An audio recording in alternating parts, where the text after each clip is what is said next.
Marathi serial या चॅनलमध्ये तुमचे अगदी मनपूर्वक स्वागत करते. जुळली गाठ गं ह्या मालिकेच्या 8 जुलैच्या एपिसोडमध्ये आपला धैर्य जो आहे तो इकडे पोलीस स्टेशनमध्ये आलेला असतो आणि तेव्हा मात्र इकडे पोलीस जे असतात ते आता फोनवर बोलत असतात. तेव्हा धैर्य त्यांना बोलतो की नायकाच्या केसचं काय झालं. त्यावर आता ते पोलीस तरी लक्ष देत नाही आणि ते फोनवर बोलतच असतात. आता इकडे आपला धैर्य जो आहे तो खूप चिडलेला असतो. पण आता तो पोलीस जो आहे तो या धैर्याला खुणावून सांगतो की माझा फोन चालू आहे, गप्प बस. तेव्हा आता हा पोलीस इन्स्पेक्टर जो असतो तो समोरच्या व्यक्तीला बोलतो की तुझी खूप मजा आहे बाबा, तुझ्या डोक्यावर बसायला तिथे बाप नाही ना कुणी, असं हा पोलीस इन्स्पेक्टर बोलत असतो.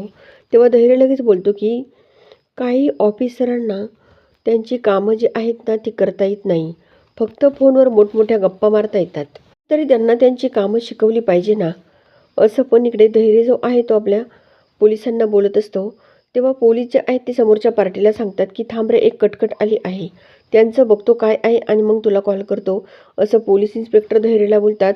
त्यावर आता इकडे धैर्य समोरच्या खुर्चीवरती बसलेला असतो. हे पोलीस जे आहेत ते धैर्यकडे बघत पाणी पितात. जेव्हा आता या आपल्या धैर्यला विचारतात की काय काम आहे, त्यावर धैर्य बोलतो की मधुसूदन नाईक जे आहे त्यांच्या तपासाचा शोध कुठपर्यंत आलाय. असं पण जेव्हा धैर्य या पोलिसांना बोलतो तर पोलीस जे आहेत ते बोलतात की अजून काहीच समजलेलं नाही आहे, मी तुम्हाला नंतर सांगतो, जेव्हा समजेल तेव्हा. तेव्हा एक चित्र जे आहे ते आता या आपल्या धैर्यने पोलिसांना दाखवलेलं असतं.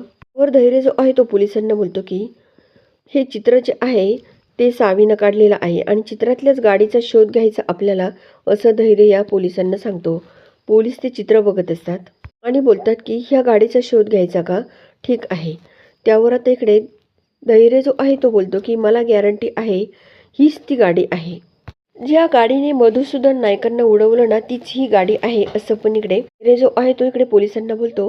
तर पोलीस जे आहे तुम्ही आम्हाला खूप मोठा पुरावा दिला, असं म्हणत तिकडे जो काही चित्राचा पुरावा असतो तो चित्राचा पुरावा इन्स्पेक्टर आता कॉन्स्टेबलला सांगतात आणि बोलतात की बघ ही गाडी, तुला कुठे दिसलीस का, बघितलीस का, असं पण इकडे हे इन्स्पेक्टर जे आहेत ते बोलत असतात.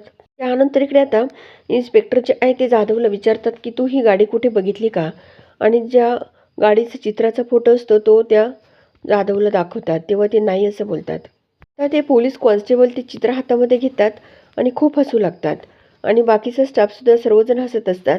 तर धैर्य त्यांच्याकडे खूप रागाने बघतो आणि बोलतो की वेड्या बायकोबरोबर राहून राहून तुमच्या डोक्यावर सुद्धा परिणाम झाला का, असं हे पोलीस जे आहेत ते धैर्याला बोलत असतात आणि मोठमोठ्याने हसत असतात. त्यावर आता धैर्य खूप चिडतो. धैर्य बोलतो की माझ्या बायको विरुद्ध तुम्ही एक शब्द जरी बोलला ना तर बघा मग, असं पण धैर्य बोलत असतो. कमिशनर भिंगार दिवे जे आहेत ना ते माझ्या चांगलेच ओळखीचे आहेत, असं धैर्य त्यांना बोलत असतो. हे चित्र जे आहे ते त्यांना दाखवलं तर ते गाडीचा शोध नक्कीच घेतील. मला तुमच्यासोबत काय करायचं हे सुद्धा तेच बघून घेतील, असं पण इकडे धैर्य बोलत असतं. वर आता इकडे धैर्यला हा पोलीस कॉन्स्टेबल लगेच बसायला सांगतो आणि अहो चहा बोलवतो बसा ना, असं बोलत असतो. तेव्हा धैर्य बोलतो की मला काहीच गरज नाही चहाची, असं म्हणत धैर्य आता रागानेच इकडे आपल्या गाडीजवळ बाहेर येतो आणि गाडीमध्ये बसून आता तिथून निघून जातो. तर आता इन्स्पेक्टर जे आहेत ते आपल्या मनाशी बोलतात की पैसे कधी कसे आणि कधी मिळवायचे हे चांगलंच माहीत आहे मला, आणि ही संधी जी चालून आलेली आहे ना ती मी अशी तशी तर सोडणारच नाही आहे, असं पण इकडे हा इन्स्पेक्टर जो आहे तो आपल्या मनाशी बोलत असतो. हा आपला धैर्य जो आहे तो इकडे पोलीस स्टेशनमधून निघतो आणि इकडे घरी येतो. तरी सावी जी आहे ती बाहेरच आलेली असते. आता सावी तिथे उभी राहिलेली बघून धैर्य विचारतो की अगं एकटी बाहेर काय करतेस तू.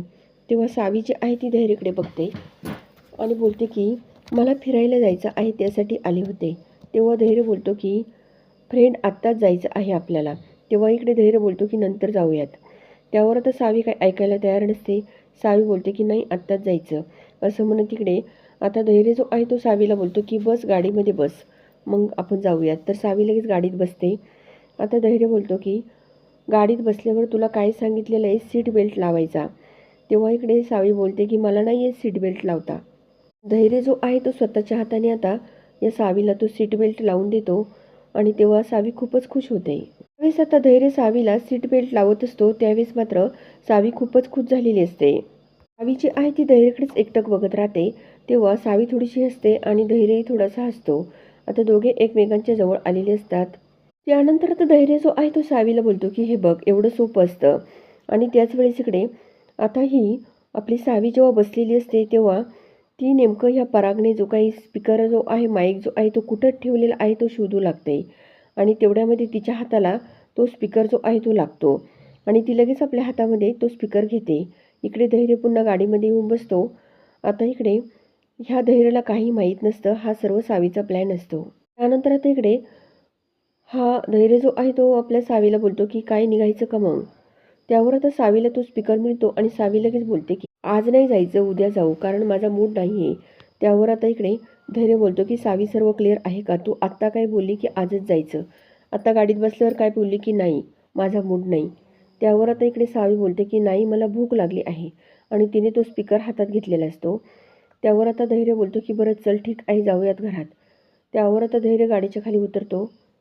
सावी जी आहे आता आपल्या मनाशी बोलते की सॉरी धैर्य, मी तुमच्याशी खूप खोटं बोलते, काय करणार आई, खोटं बोलायची वेळ आलेली आहे त्यामुळे खोटंच बोलावं लागतं, असं पण इकडे सावी आपल्या मनाशी बोलत असते. दुसरीकडे धैर्य जो आहे तो सावीकडे बघतो आणि बोलतो की तू मला सॉरी बोलली मग का गाडीच्या खाली उतरत नाही. त्यावर आता सावी बघत असते. आता इकडे सावी जी आहे ती बोलते की मला भूक लागली आहे, मला ग्रीटिंग कार्ड बनवायचे आहे, चल पटकन आतमध्ये, असं सावी धैर्यला बोलते. तेव्हा धैर्य बोलतो की कुणासाठी कुणासाठी बनवायचं तुला ग्रीटिंग. त्यावर आता इकडे सावी थोडीशी गालातल्या गालात हसते आणि आता या धैर्याला सांगायला तयार नसते. दुसरीकडे दामिनी जी आहे ती घरात असते. दामिनी जी आहे ती आपल्या मनाशी बोलते की हा धैर्य पोलीस स्टेशनमध्ये नेमकं कशाला गेला आहे तेच काही कळत नाही आहे, त्याला काही पुरावे तर सापडले नसतील ना, आणि मला आता थोडंसं जपूनच राहावं लागणार आहे, काय चाललंय तेच काही कळत नाही आहे, असं दामिनी आपल्या मनाशी बोलत असते. त्यानंतर दामिनी आपला मोबाईल हातामध्ये घेते आणि इकडे धैर्याला कॉल करत असते. आता इकडे दामिनी लगेच बोलते की फोन तर बिझी येतोय. त्यावर तर दामिनी पुन्हा सारखा सारखा कॉल करत असते. तर दामिनी ही पोलिसांना फोन लावते आणि बोलते की अहो तुम्ही फोन वेटिंगवर ठेवता, मी कॉल करते, कॉल उचलायला कळत नाही का. तेव्हा इकडे पोलीस जे आहे ते बोलतात की एक महत्त्वाची बातमी द्यायची आहे तुम्हाला आणि त्या बातमीची किंमतसुद्धा तुम्ही मला पैशामध्ये द्यायची आहे, असं पण इकडे पोलीस जे आहे ते दामिनीला बोलतात. तर दामिनी बोलते की बातमी काय आहे ती सांगा. इन्स्पेक्टर बोलतात की मॅडम धैर्य सर आले होते. त्यावर दामिनी बोलते की मला पण माहीत आहे तो तिकडे आला होता, बातमी सांगा. एक खूप मोठा पुरावा जो आहे तो धैर्य सरांच्या हाती लागला आहे, असं जेव्हा इन्स्पेक्टर सांगत असतात तेव्हा दामिनी खूप टेन्शनमध्ये येते. ज्या व्यक्तीने हा ॲक्सिडेंट केलेला आहे ना, तो व्यक्ती 100% पकडला जाणार आहे, असा पुरावा आम्हाला मिळालेला आहे, असं पण इकडे हे इन्स्पेक्टर जेव्हा बोलत असतात तेव्हा आता दामिनी खूप टेन्शनमध्ये येते. दामिनी आता या पोलिसांना बोलते की काय करावं आता तेच काही कळत नाही हो. तेवढ्यामध्ये दरवाज्यात कुणीतरी येतं आणि दरवाजावर आता आवाज करत असतं. तेव्हा ही दामिनी जी आहे ती बोलते की नंतर नंतर या माझा फोन चालू आहे. परंतु आता पुन्हा ह्या दामिनीच्या दरवाजावर आवाज होतो. तर दामिनी ही दरवाजा उघडते तर सावी तिथे आलेली असते. तेव्हा आता इकडे सावी जी आहे ती बोलते की मी आतमध्ये येऊ का. त्यावर दामिनी बोलते की हो ये आतमध्ये. त्यावर दामिनी पोलिसांना बोलते की मी नंतर कॉल करते, असं म्हणत ती फोन कट करते. इकडे सावी जी आहे ती दरवाजात आलेली असते. दामिनी बोलते की ये आतमध्ये. आता सावी जी आहे ती इकडे आतमध्ये येते. इकडे दामिनी बोलते की काय काम आहे तुझं. तर सावी एक कागद जो आहे तो दामिनीच्या हातात देते आणि दामिनी तो कागद बघत असते. सावीने त्या कागदावरती स्वारी लिहिलेलं असतं आणि तो कागद दामिनीच्या हातात दिलेला असतो. तर दामिनी ते स्वारी नाव वाचते आणि बोलते की सॉरी का. तेव्हा इकडे सावी बोलते की मी चुकून तुमच्या रूममध्ये आले होते म्हणून सॉरी लिहिले मी चुकून इथे लपायला आले होते म्हणून मी सॉरी बोलायला आले होते, असं पण इकडे ही सावी आता ह्या दामिनीला बोलत असते. त्यावर आता इकडे सावी खूप रडू लागते. तेव्हा इकडे दामिनी बोलते की रडू नको, ठीक आहे.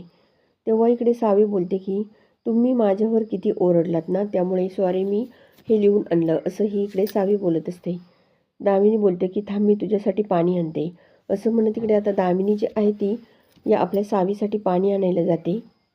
जेव्हा दामिनी ही पाणी घेत असते तेव्हा सावी जो कॅमेरा आहे तो आता तिथे खाली टेबलच्या खाली तो माईक जो आहे तो नेमकं लावून देते आणि तेवढ्यामध्ये तो माईक लावता लावता खाली पडतो, तो लागतच नसतो.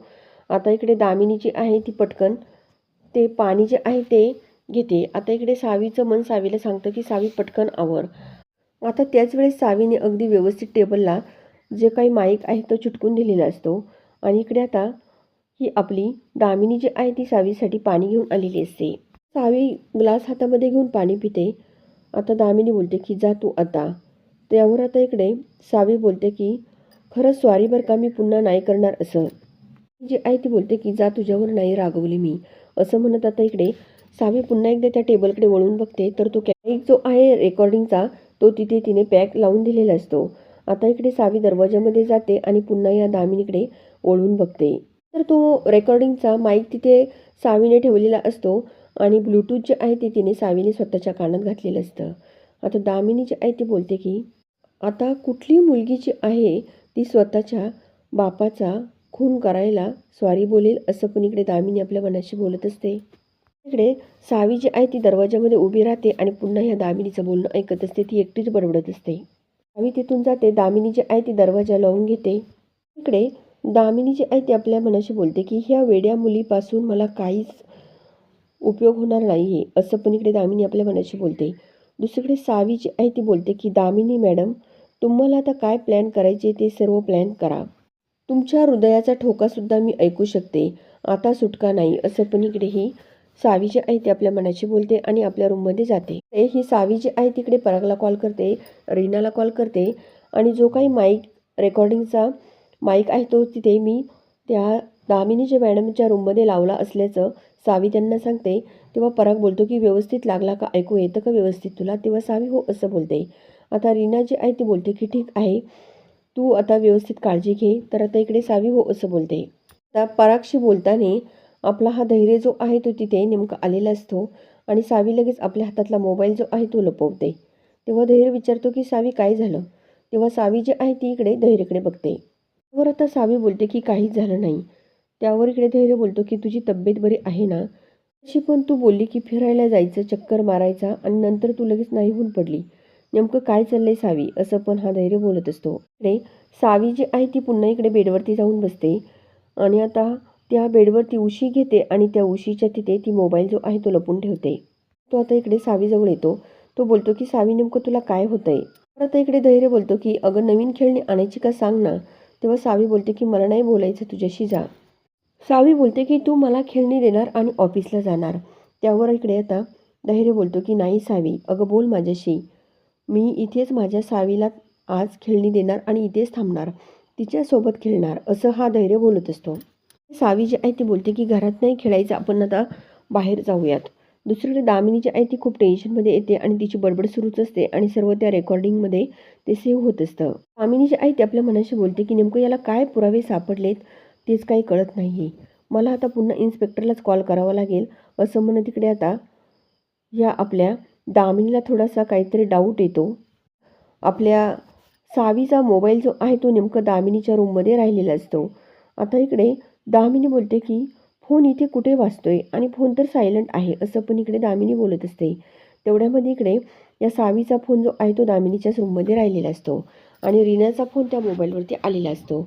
आता प्रेक्षकांनो, सावीचा मोबाईल जो आहे तो इकडे दामिनीच्या रूममध्ये राहिला आहे.